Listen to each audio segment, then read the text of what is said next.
Hi, I'm Chris Gethard, and I'm very excited to tell you about Beautiful Anonymous, a podcast where I talk to random people on the phone. I tweet out a phone number, thousands of people try to call, you talk to one of them, they stay anonymous, I can't hang up, that's all the rules. I never know what's going to happen. We get serious ones.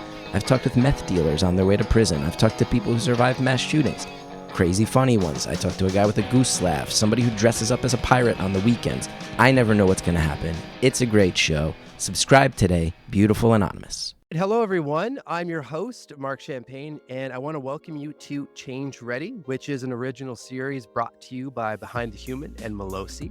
And today we're speaking with Mr. Brian Scudamore, two-time guest on the show. I'm excited to have him back. He's for new listeners or people who haven't heard the first episode, he's the CEO of O2E Brands, which includes the globally recognized junk removal service 1-800-GOT-JUNK, as well as other successful franchises like Wow, One Day Painting, and Shack Shine. And recently, he joined the panel of investors on CBC's Dragon's Den, marking a significant milestone in his career as he aims to inspire and mentor aspiring entrepreneurs. I mean, that sounds fun, Brian. Welcome back. It is fun. Oh my gosh, I'm living the dream. Are you kidding me? Yeah. Oh, I can't wait to get into that because I feel like just, doing some of the research and how you've talked about Dragon's Den, it's got some of that kind of Ellen long-term goal kind of essence to it, that you've been, it's been in the back of your mind for some time. But before we jump into all of that, I've got to back it up, strip the titles away and all of that and start this like we do for every episode. And that's just asking you, who are you? Who am I? Wow. Huge question. We could talk for hours on that. We could talk to my therapist. Exactly. Who am I? I am a passionate entrepreneur, passionate human being, father, friend, husband. I love my life. I feel like, as I said a minute ago, I'm living the dream. And that's my wish for everybody, is that they understand their reason for being here and get to live their own dreams every single day. So entrepreneurship, I would say, is my life's work. And breaking that down even further, it's getting people to imagine what big possibilities they could see for themselves. Yeah. And get out there and make them happen. One of my favorite quotes, I don't know if you can see it behind me here, it's Walt Disney, it's kind of fun to do the impossible. I love dreaming up impossible stuff, whether it's Oprah, getting on Ellen, Dragon's Den, things that we can do that are enjoyable and exciting, but make a difference and impact in the world. How do you think because I mean, how you answered that is there's obviously big themes that I remember from when you first answered that question. And just, of course, just in I would say your essence and brand and how people know you. But I'm curious, just even maybe in the last 12 months or so, what areas have evolved in that definition of who you are? Because I mean, we're always evolving and growing and so forth. But what for you kind of stands out? Yeah, one thing that stood out over the last 12 months is a bigger bullhorn. Okay. So you can imagine someone's got a message in the world, something they're passionate about that they want to share. The way that I've been showing up or been asked to show up is to speak up with a louder voice and a bigger bullhorn through a platform like Dragon's Den. So my life's work being to champion and inspire entrepreneurship, I just got the honor of being part of an iconic show that's been running. This is the 19th season, and I get to play a part on that panel talking about my love of entrepreneurship and getting people to take risks and being willing to fail. And so my social media, the different places we go to share with the world the passion of all that we love to do, feels like it's just gotten bigger and bolder. How did it feel when you got the news that you were going to be on the show? I was in an Uber coming back from a trip with my wife. We were in Paris. She is in the fashion business, has a small boutique called Miche and in Vancouver. And we were coming back from Fashion Week. And I was in this Uber and I got a call from CBC. And I knew I had auditioned and I felt like, okay, I'm clearly just getting let down here. But it was a Zoom call and 3 different producers popped up. And I'm like, are they going to have 3 people on there to tell me no? Yeah, because that's just mean. That's mean. And then I was just like, you're our newest dragon. I'm like, are you kidding me? Wow. I couldn't believe it was actually true. And the reason being, and I'm not allowed to say the names of the other candidates that were beside me auditioning, Yeah. but there were 19 different potential dragons. And I just couldn't believe they picked me because I was sitting beside some people that I was like, wow, I have no chance here. Yeah. But I think what it is, it wasn't that I was necessarily any better than those people. I filled a hole that they were looking to fill, that somehow my energy and what I bring to the world was different enough and the right mix with the rest of the dragons for this season. So it was an incredible honor and a moment I absolutely won't forget. Well, and how cool that you got that news while you were in the car with your wife as well to share that, right? Because I mean, you could have been, traveling anywhere in the world and could have been by yourself in a Hyatt or something like that. But Yeah. that's nice. It's a nice moment to share. Well, it was a nice moment, and she was smart enough to actually take out her camera and Oh, start filming me because she knew that something special was happening here. And so me getting to actually look at that video of my reaction was pretty special. that's incredible. So how does it work? Like, I guess first, how did it all come to be? I mean, did you have a desire to be on Dragon's Den for quite some time? Like, what did that process look like? Yeah, it was always a dream. So my whole role in life is inspiring big possibilities in others, and of course, starting with myself to lead by example. And I auditioned for the very first Dragon's Den. Mm. So I was there for the first season before it became a season as a potential dragon. Now, I didn't get it. Jim Treliving, Oh, who's yeah. Boston Pizza, fantastic guy, and he was more deserving, and the timing was better for him than it was for me. So they picked the right dragon. But I auditioned. And then years later, CBC got in touch with me and said, we want to come back out and film you in your office. We've got another hole to fill for a spot on the panel, and we think it could be you. So I'm like, okay, they're coming out from Toronto with a crew to film me in my office. This is like a sure Yeah. thing. And I didn't get it. I'm like, oh, and then so I felt disappointed again. But as it goes in life, you don't give up on something that's really meaningful to you. And it's a platform I believed in.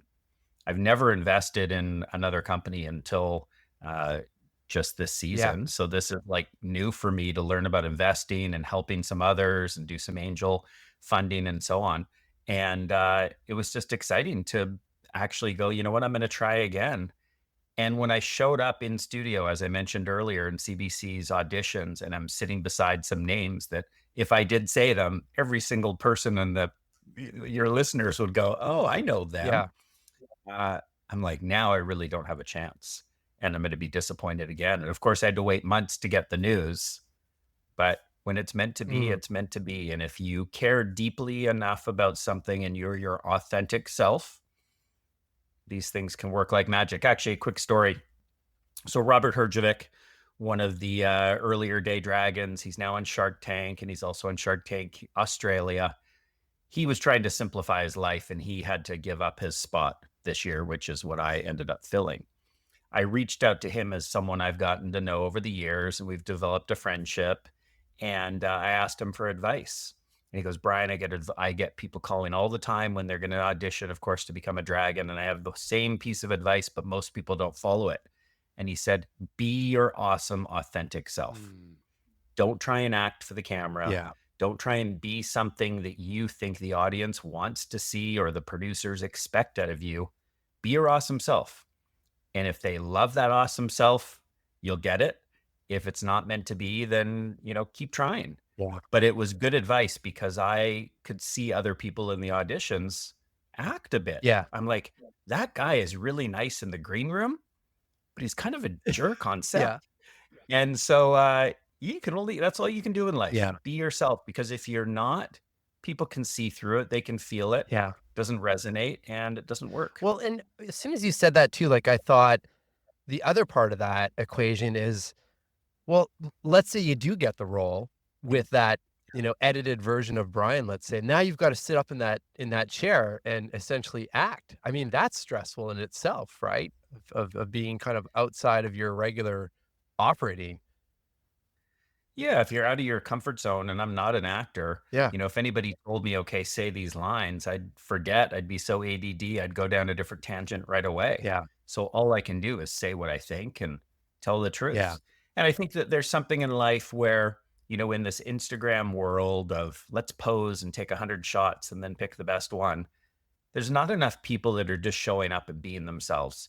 Yeah. One of the first things I told you before we went online, and now I'll say it publicly, is I'm sick today. Yeah. I'm home with a cold. I feel crappy, but I wanted to keep my commitment, still show up, even if I might look and sound like crap or my head's a bit foggy. But who cares? But in us just being transparent as where we are in life and what's going on, wouldn't people rather an authentic, true experience than one that just doesn't feel right and people don't know why? Yeah, it's so true. And thank you for keeping the appointment. I mean, first of Of all, you course. sound and look good to me. So you've got a good regimen, whatever's going on to keep you thriving. It's interesting about the be yourself part because it's so it's so applicable in so many different situations. And even for myself, I was in Boston yesterday doing uh, a pretty significant, at least for me, CEO interview, live, lights, camera, the whole kind of 9 yards. It's just a multi-billion-dollar company. And, I did all the prep and whatnot and so forth, just like did for this one. But I could Mm, feel the nerves starting to really fire up. And I'm a believer of having some nerves. Like I think those are of healthy and course. you're pushing yourself. But I could feel some of the self-doubt starting to creep in. And it Mm, is exactly what you said. It's like, well, wait a second, just do you, like if it's like mhm, the 400th interview. It's not like this is the first time you've interviewed someone. Just show up as you and everything just lightened, mhm, in a matter of minutes. So if, I think for mhm. everyone listening, it's just that we're all doing different things, of course, but it's applicable in so many different ways. And we just need to remind ourselves that, yeah. And guess what? The competitive advantage is, there's only one you. Exactly. I mean, I've been playing myself for 54 years, and I think I'm doing a pretty good job. But that's all you've got, your reputation and how you show up in the world. And if not everybody likes you or agrees with you, that's okay. Don't change because of what others think. Yeah, Be yourself and be the best self you can be. absolutely. Okay, I wanna talk a little bit, and I'll pivot from Dragon's Den in a minute, but I think it links well with the topic of this show because or this series, I should say, because a lot of the reason behind, having these interviews that are linked to a topic is that we're living in a world that I feel it when I'm working with teams directly. I mean, the vast majority when I ask teams to check in with one word in terms of how their mind is feeling, it's without fail, overwhelmed, stressed, heavy, Hmm. you know, uh, worried, and so forth. And it kind of breaks my heart because I think we deserve, as humans, we deserve to feel good more days than not. I mean, not Of every day, but course. this is kind of the global state. And there's data that supports all of this as well. I think 60% Mhm. of the workforce identifies as being stressed daily. Wow. And I bet we weren't as stressed, as overwhelmed, as scared 15 years ago. Yeah, I think technology in my mind, and I know we're yeah, gonna get in a discussion about this, but I couldn't hold yeah. back. I'm like, technology is to blame. There's so many gifts with technology, Well, but it's this nailed it. rapid information all the time that promotes fear and Yeah. anxiety. Well, and this is why I wanted to talk to you about this subject because again, you're known for thinking big and pushing the boundaries, and now, of course, mentoring founders and entrepreneurs and so forth in the world that we currently live in. And I think it's really hard for anyone to take opportunity or take advantage of all the opportunity that, of course, there's Mm, technology involved in that, but just yeah. even be able to see what others can't see if your mind is full and cluttered and at max stress. So I'm Mhm. curious, like, what kind of advice do you give the founders and entrepreneurs and frankly even the team over at O2E to be able to balance and manage that pressure while still, of course, operating in a high performance environment. But there's Mhm. got to be some sort of balance or some sort of tools and mental fitness to help just clear out some of that mental clutter. Mhm. There's lots we do. I think one of the most important things is a focus of top 3. What are Mm, your 3 most important things you need to work on, get done, progress this week? okay. And then looking at the week and going, from those three things, how does that dictate your day? And so every single week, our leadership team literally has a meeting to review the team's top three Mm, to see how we can help support each other. 4 items doesn't fit. What are you getting rid of? It's about 3. yeah. And so we're all type A. We're really driven. We want to get things done and move the world forward.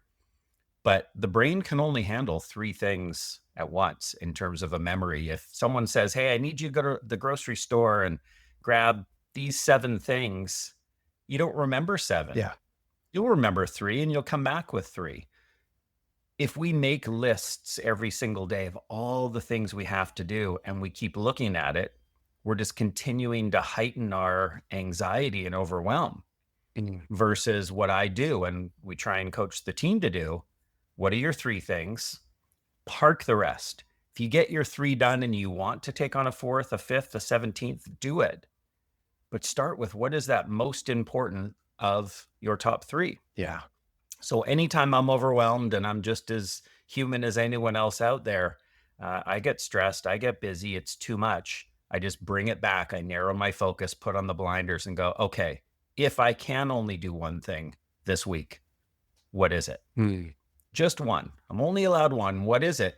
Do that really, really well. Because, I've seen it with our own team, myself included, that we'll often have too much on our plate. And then we end up getting, C pluses, B minuses, and a bunch of things instead of scoring A's on a few precious, important priorities. And that does nobody any good while also being anxious along the way. yeah. I'm curious to get your thoughts on this because I feel, first of all, I can see how that strategy works well. I mean, it makes sense. You're just naturally removing clutter and exponential tasks and so forth. So that in Mhm. itself, I think is super helpful. But then I feel like there's a lot of narrative out there where we, and I'm not saying you and the team, I'm just saying in general, where we know that we need to be healthy in general, right? Of But course. also there's this like sticking point where I feel a lot of companies are still kind of in this industrial age thinking of time and hours in is really what equates to like ultra productivity. Because Mhm. there's got to be a gap because if we're all saying we know this, we need to prioritize, we need to single task, we need to, ensure we're healthy and so forth. We wouldn't have a, global stat of 60% of the employees being completely, stressed every Mhm. day. What do you think the gap is? Well, I think there is a bit of the old school looking at hours, how much time is in office, are people really working, getting things done, and trying to monitor what they're doing, which we don't do. I don't believe in micromanagement. You can have 2 people that are very smart, equally as bright, working different ways towards a similar outcome. And one can get something done in 4 hours, and the other person might not get it done in 40. Mm, But it really is how focused, how prioritized have they given the projects on their plate? How much help are they getting? What's their communication like with others that are supporting them? There's so many factors in getting a job done right. Somebody who's at a keyboard firing away for 40 hours, who doesn't have time to talk to anybody, might look hyperproductive, doesn't mean they're working on the right things or even making progress. yeah. I think in this world today, we spend so much time on email, social media, so many things that might not add value, and they feel productive. It feels productive to check our email first thing in the morning. But then we have other people dictating our priorities, saying, Brian, I need this, this, and that from you, versus me saying, here's my priorities and my focus. Here's my top 3 for the week. Let me think about those first in the morning before checking my email so that I can drive my priorities ahead of what matters versus someone else just having their own agenda. Yeah. What do you, outside of the top three, what are there any other things that you do to protect your mind? Oh yeah, I mean, I lead by example, and this was something I'd been doing for years, but then we made a program within the company to make this work many years ago, was going dark. Mm, And what that means is when I'm on vacation, I get my assistant to change my passcode to my email. oh, She really? blocks me out of my social I media. love it. and I can't deal with any of those things that I enjoy doing that there's a bit of an addiction towards. I need to recharge my Yeah. batteries. Everyone else in the company, we expect the same thing. We give 5 weeks paid vacation and we expect people to use it. They say the busiest, most productive day in someone's year is usually the day before they go on vacation. They're hyper focused. Yeah. They only do what they really need to do and they ignore the rest. And they've got habits that work really well that day and are very effective. We want them to do that and then take the time and recharge. Um, People have a hard time getting away from not checking email every day while they're on vacation. Yeah. But we put in little tricks and systems like someone changing their passcode with their permission so that they can't get in. And so they can take time with their friends and family and get back the juice that they might have lost. That's a powerful one. I mean, that I can feel there must be a little bit of anxiety at the beginning of that whole process because it just is, we're so, it's so intuitive for us to be checking email, like you said, and so forth. Mm. But then once it actually sets in, it's got to be like a wave of pressure that just releases from the mind and body, right? Yeah, it's us also partnering. Everyone's got to have a partner within the business that they can say, can you take my inbox? Sure. Or can I have any urgent requests through an out of office forwarded to you if they need some help immediately? We don't want someone to come back and go, now I've got hundreds and hundreds of emails to deal with. We want them to recharge and come back and then go, where did I leave off? Yeah. And how do I get up to speed really quickly to dive back in? And so it doesn't matter. Someone can be an assistant in our business. Someone can be the COO of the business. Everyone has to have someone who can help support them during that time of going dark. Otherwise it doesn't Yeah. work.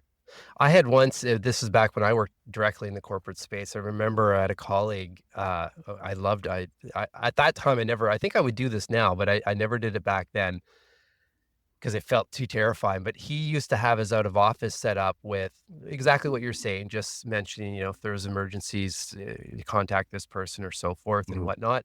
But then there was one line at the end that said, upon my return, I will be deleting all emails that have come Oh, in. wow. Because, like you said, I mean, so it can be hundreds of emails, and then you're like, you can't catch up with that. So, and then Mhm. there was some other line too, like just, I'm back this day. It's going to be deleted. If you need to resurface something, send, connect with me when I'm back, kind of thing. But Wow. just again, just coming back, Hardcore. yeah, but well, hardcore, but also, I mean, not as hardcore as changing your password. Yeah, yeah, That's yeah, hardcore. sure. Yeah. But I think it just gives us the opportunity to, like you said, disconnect and truly recharge, but then come back also not stressed with, Mm. millions of messages. Powerful. Yeah. Mhm. Brian, how do you think about the future? I know you spend a lot of time with other leaders and different, we kind of met for the second time, I guess you can say, through a group called Gathering of Titans and so forth. And I know some of the topics that you all spoke about and whatnot. So there's something Mhm. about being surrounded by, really brilliant thinkers and people that I'd love to know, like, what's your frame of mind? Because you're living in the same world of let's just call it a little bit of crazy going on just in general, right Mhm. across the Mhm. board. Mhm. How do you look forward to the next, 5, 10 years to be able to, zoom out of that noise and start asking, the questions that I think, make a pretty big impact? Well, I think the key, Mark, is in actually intentionally looking forward. Right. I see a lot of people in life or in our company who are just stuck in today trying to tread water and keep up. Yeah. And they would say, well, I don't have the time to get out of the day to day to think about the future. But I think that you have to make time, you have to make space. And that's where going dark, as an example, is space to think ahead, Yeah. to get excited about the future. What are all the opportunities in this world that we want for ourselves or for others that we have not been able to fulfill yet? And making a list, brainstorming, writing down a painted picture, a vision of the future. It's got to be intentional. And a lot of people are scared of the future. And in my mind, the best way to not be fearful of the future is to imagine the opportunities that could be so exciting that you just have to make them happen. Yeah. And that drives you forward to want to get out of bed, want to be a part of making the world a better place, making your family or your life a better place. So I think the future is where the magic happens. It's not happening yesterday. Yeah. The college days and rah, whatever anyone had in their life, those are gone. Yeah. Anything we can create for those of us who like to create, it's all in the future. So it's asking yourself the question, what do you see for yourself? What can you imagine next week, next year, in 10 years? Who's someone that you really respect and learn from when it comes to this kind of thinking? Interesting. Who do I admire and respect in terms of imagining the future, thinking through possibilities? Well, I mean, this person's no longer with us, but Walt Disney Yeah. was such a, for his time, big thinker. You talk about there's a lot of crazy going on. People thought his ideas were just nuts. Yeah. A mentor of mine who's also since passed, Fred DeLuca, who started Subway. Yeah. One of my favorite Fred DeLuca stories. Many people don't know, but he had a 50% partner in his business, Okay. Dr. Peter Buck. So when Fred DeLuca had a business worth billions and billions of dollars, half of that was to a relatively silent partner, Peter Buck. Peter put in a small amount of money in the early days and said, hey, listen, I'm going to be there for you, Fred, and give you some advice. I'm a little bit older. I'll give you more money if you need it, maybe. But one of the things they sat down and did in the early days was they had a goal of 32 stores within 2 years. This was a big expansion goal. And they were only at the one store. And Peter Buck calls up Fred DeLuca and said, how many sandwiches did you sell today? 6. Well, what are you going to do about that? Not a great day. He goes, we're going to go open a second store. And Peter, his partner, said, that's insane. You only did 6 sandwiches. You could sell way more before opening a second store. And Fred DeLuca said, how are we ever going to get to our goal of 32 stores within 2 years if we don't open a second store? Yeah. And so Fred shifted the narrative away from, yeah, we have a problem here with not selling enough sandwiches today, but let's lean into the future for a second. And of course, we all know how that worked out. I mean, thousands and thousands of stores around the world. But what would have happened if he was so focused on selling 7 or 8 sandwiches versus opening a second store? He believed in his vision. He believed in a crazy set of possibilities. And he had to get his partner on board, and they did it. That's inspiring. I didn't know that. I didn't have the backstory on and I didn't know about the partner. It's fascinating. And many people would say, but Brian, that just doesn't make sense. Like, that's just irresponsible. It's crazy. It's reckless. You're taking your investors' money and you're expanding into a second store when you've hardly sold anything. But when you really believe in a vision and a bigger picture, sometimes you've got to get out of the little details and weeds and focus on, well, how do we make that magic happen? And so your question was who has inspired me in that area? Yeah. Fred DeLuca for sure. And sometimes as entrepreneurs, we see things that others don't see. But that is a bit of our role, to be that Willy Wonka, a little bit crazy. You've got an idea, no one understands. Well, how do we bring it to life for others to see, feel, and become a part of? And that's our process of creating painted pictures. I love it. Are there, I mean, I'm sure there are multiple moments like this, because you can't, at least from my study and even running my own business, like, you can't create a successful business without kind of being brought down to the ground level, rock bottom moments, Of course. often several times. I'm thinking, so my question is, what moments stick out for you in what's been over 3 decades now, right? Almost 4. 35 years. Yeah. Yeah. Wow. Yeah. That have just been, just kind of like monumental challenges, I guess you could say, that of course you conquered. And I'm curious if you can remember, when you go back to those moments, like, what allowed your mind to stay, still thrive and get out of it? Hmm. So it's interesting. I talked about the painted picture, the process of having this 5 year, what does the future look, feel, and act like? Yeah. So our first painted picture created in 1998. I sat down on my parents' summer cottage dock out on the dock, nice sunny day, and I said, I'm in a doom loop. I don't feel like I'm an entrepreneur that can grow this business. I'm not sure that junk removal is the right space. I didn't finish college. I didn't finish high school. I don't have the money. A lot of negatives, things that were going against me. But I said, whoa, whoa, whoa, park that for a second. What is the pure possibility of what I could imagine if there were no limits? And I said, in 5 years, December 31st, 2003, we will be the top 30 metros in North America. We were only in one. We'd be on the Oprah Winfrey show. We'd be the FedEx of junk removal with clean, shiny trucks, friendly, uniformed drivers.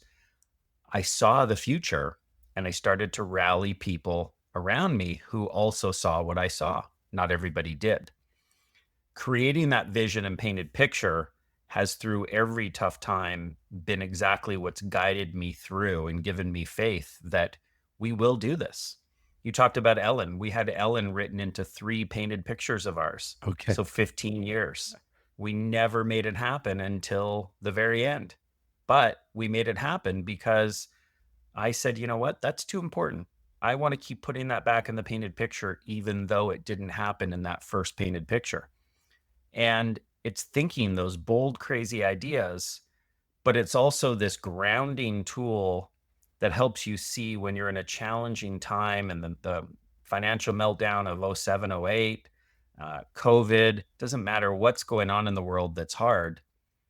I look at the painted picture, and so does our team, and we say, do we still believe in the destination we're chasing, that we're progressing towards? How do we get there? We don't know yet, but we believe we'll get there. And so it really is that guiding northern star for us. So for you, if let's break down even more micro, like let's say you're out just having a shitty day. Is it Mm, is it coming back to it sounds similar to your top three, like the theme of mhm. just pausing and narrowing in, and in this case, looking at the painted picture or your top three, and like what's the reset for you, I guess? Yeah, the reset is when something bad happens. So let's go even beyond a shitty day. Okay. It's a really bad day and something really bad in the business has gone wrong, or we're really scared for whatever reason. If we failed and made a mistake, if I've made a mistake, I'll pull out a sheet of paper and I'll just reflect, almost journal, on one question. What's one great thing that can come from this seemingly dark moment or Mm, failure, mistake, whatever we want to call it? And when you start to think, there's a lot of great things you start to list out, and it gets you lifted up off the ground so that you can get back out after your failure to say, now what? yeah. How do we chase this painted picture and now make it happen? So everybody has bad days, everybody has bad moments. But I think what sets those who succeed at a higher rate than those who fail apart is the ability to pull yourself out for a second and go, well, hold on. There was a gift in this. Mhm. I didn't get on the Dragon's Den the first time. I was crushed. The second time, I was really crushed.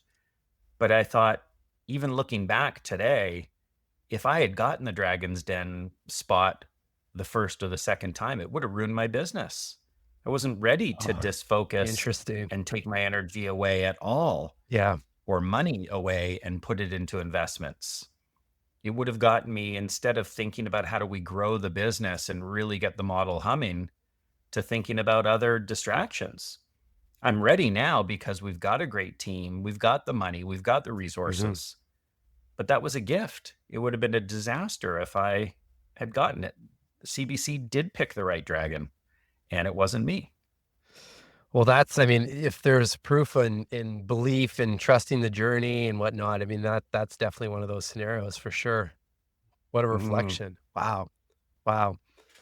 Brian, what do your mornings and your evenings look like? Like just the people listening to the show they're very motivated humans, Mhm. health is important for them mentally and physically, but and I put myself in this camp, we're always just looking at well, what are some other things that we can try or introduce? And it's not from the place of like a clickbait headline of do these 5 things before you wake up, and all of life's challenges will dissolve in an instant. Melt away. Yeah. It's Yeah. more of, oh, interesting. I never thought about trying something like this, but Brian has a really good perspective on it. Hmm. So I'm just curious Hmm. for you, like, what are some of those grounding practices that help your mind, settle a little bit and be in a good spot? Yeah. First and foremost, I try and have, I'm not perfect, but I try and have most of the time a really regular wake up time, 5:55 a.m. Yeah. It's very precise versus 6 o'clock. 6 o'clock, it's easy to go, I'm just going to snooze for 10 more Yeah. minutes. 5:55 says to me, like, get up. And so the first thing I do in the morning is I set my intention for the day. I decide what's the most important thing that I need today to show up with in this world. So today, as an example, I've got a friend who's battling cancer. I'm sorry. He's in Austria going through some treatments right now. He's alone away from his family. He's having a really, really hard time. And they had a group threw on a bit of a prayer call 6 a.m. this morning. I told you I was sick and I was feeling like crap and I really didn't want to get out of bed. And I'm like, well, hold on here. My intention today, the most important thing for me today is to be there for my buddy, Rick Sapio. Yeah. And so I got that intention done. The rest of the day is a bonus. I know it meant the world to him that I and others were there, being able to Zoom with him in Austria and cheer him on. Mm. So it's get up early or get up at whatever time, it doesn't matter. But for me, it's that very precise time and then go, what is my number one intention?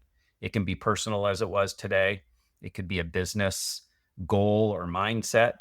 Sometimes it's things like just smile a bit more today. Yeah. That Yeah. just a simple intention because I know it makes a Yeah. difference to Well, people. It makes a simple difference works. to me. Yeah. I love that. So it's a little tiny trick that I do almost every single day and have for years and years.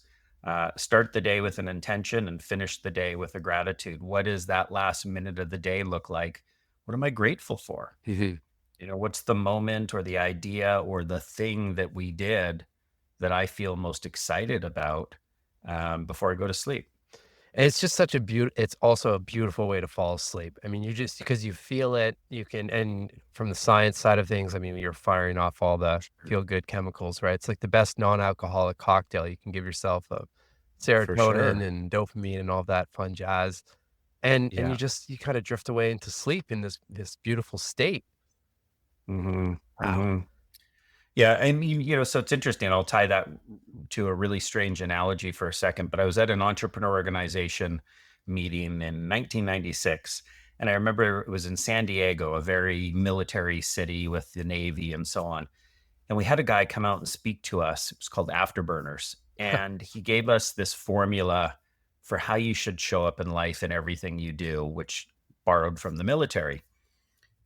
Uh, Brief, execute, debrief, and win. Hmm. So you've got to brief on what am I trying to accomplish, go execute, debrief with yourself, your team afterwards to say, did we win or go try again so that we can win? And it's interesting because that ties into what I do. It's the first time I've thought about it this way.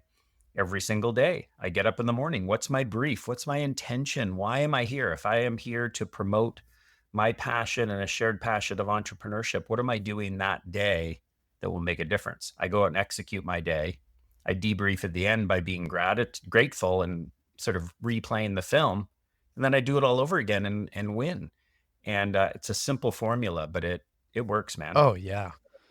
That's powerful. I'm taking notes on that one. No, and I like the language too. It's like what's your morning brief? And just in that you can feel it's short, but that's what I love about all of this stuff. It's not earth-shattering. It doesn't Mhm. take forever. I mean, nothing against any of this, but you don't have to go on the 7-day silent retreat. I mean, it's right here in a morning cup of coffee normally. And it Mhm. literally Mhm. sets the pace for the entire day, if not days. Yeah. So powerful. Yeah, the key for me, I think, reflecting on what's working for me, because like anyone, I have a challenge sometimes sticking with a program. I have a challenge, hey, I want to go lose some weight or get Yeah. in shape, and then we fall off the bandwagon.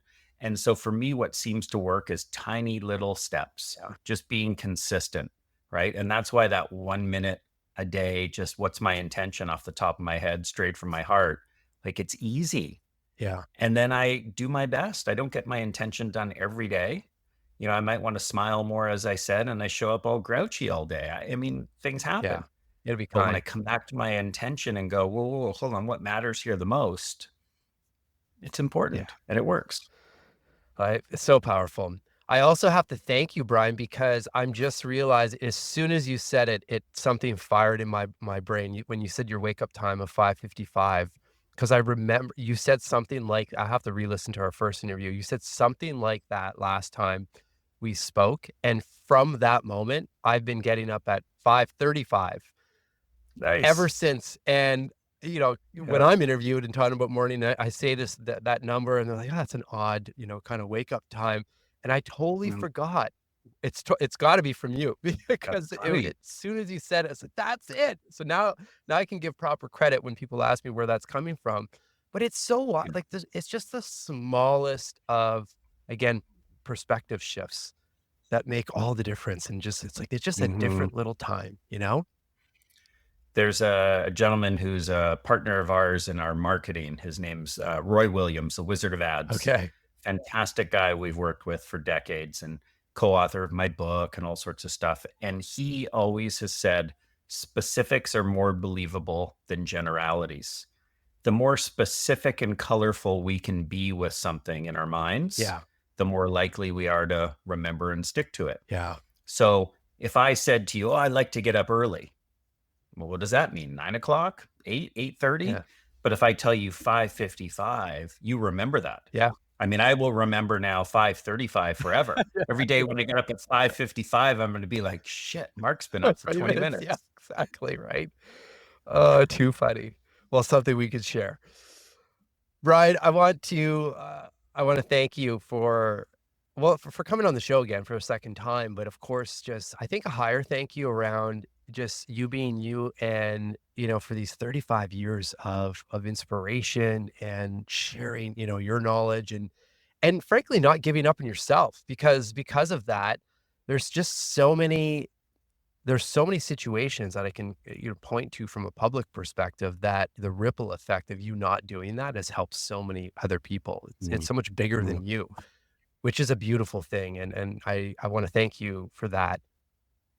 Thank you. Well, I appreciate you having me back on the show. And I'm sure I said this last time because you're such a good interviewer. And it's just sitting, having a cup of coffee and chatting and getting the discussion going. But I get to reflect and think about things I've never thought about before. Oh, that lands in And the heart. Thank so I leave inspired and pumped up as well. So thank you very much for having me back. I appreciate you, Brian.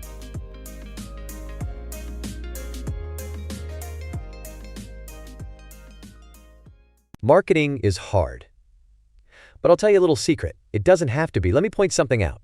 You're listening to a podcast right now, and it's great. You love the host. You seek it out and download it. You listen to it while driving, working out, cooking, even going to the bathroom. Podcasts are a pretty close companion. And this is a podcast ad. Did I get your attention? You can reach great listeners like yourself with podcast advertising from Libsyn Ads. Choose from hundreds of top podcasts offering host endorsements, or run a pre-produced ad like this one across thousands of shows to reach your target audience in their favorite podcasts with Libsyn Ads. Go to libsynads.com, that's Libsyn, ads.com today.